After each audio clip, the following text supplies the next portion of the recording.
Kenapa kita harus berinvestasi? Banyak banget temen gua yang belum mulai investasi karena satu alasan sederhana. Mereka nggak tahu kenapa harus investasi. Padahal 10 juta rupiah yang kita punya hari ini belum tentu nilainya akan sama 5 tahun kemudian. Karena dari yang udah-udah nilainya selalu turun. Maksudnya gimana tuh? Dulu naik angkot itu jauh deket 2.000 sampai ada stikernya. Sekarang harus bayar 5.000 untuk jarak yang sama. Nonton bioskop dulu masih banyak banget yang harga tiketnya 30.000. Sekarang udah agak susah ya nyari yang semurah itu. Karena rata-rata udah di 50.000 bahkan 60.000 pas weekend.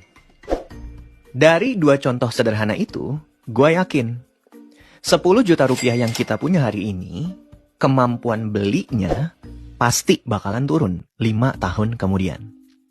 Terus kita harus ngapain nih untuk mencegah hal itu terjadi?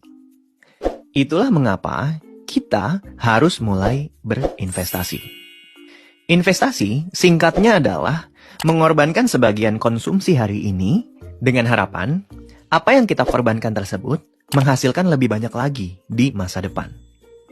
Jadi, kalau misalnya saat ini kita punya 10 juta rupiah dan kita mutusin untuk nyimpen 2 juta di dalam celengan ayam, itu bukanlah investasi. Karena pas celengannya kita pecahin 5 tahun kemudian, jumlahnya pasti akan sama aja. Nggak berkurang, nggak bertambah. Jadi, kita harus belajar ya cara menyimpan duit di tempat lain. Supaya apa? Supaya 2 juta kita hari ini, 5 tahun kemudian nilainya tumbuh lebih besar lagi. Ada 6 tempat nyimpen duit yang akan gue jelasin kali ini. Dari ke-6 tempat nyimpen duit ini, ada yang bisa disebut investasi, ada yang enggak. Di mana ajakah itu? Langsung aja ya. Ada celengan ayam, bank, deposito bank, obligasi, reksadana, dan saham. Pertama, celengan ayam. Uang 2 juta yang kita sisihkan ke dalam celengan ayam, 5 tahun kemudian hampir pasti jumlahnya tetap 2 juta. Alias imbal hasilnya adalah 0% dalam 5 tahun itu.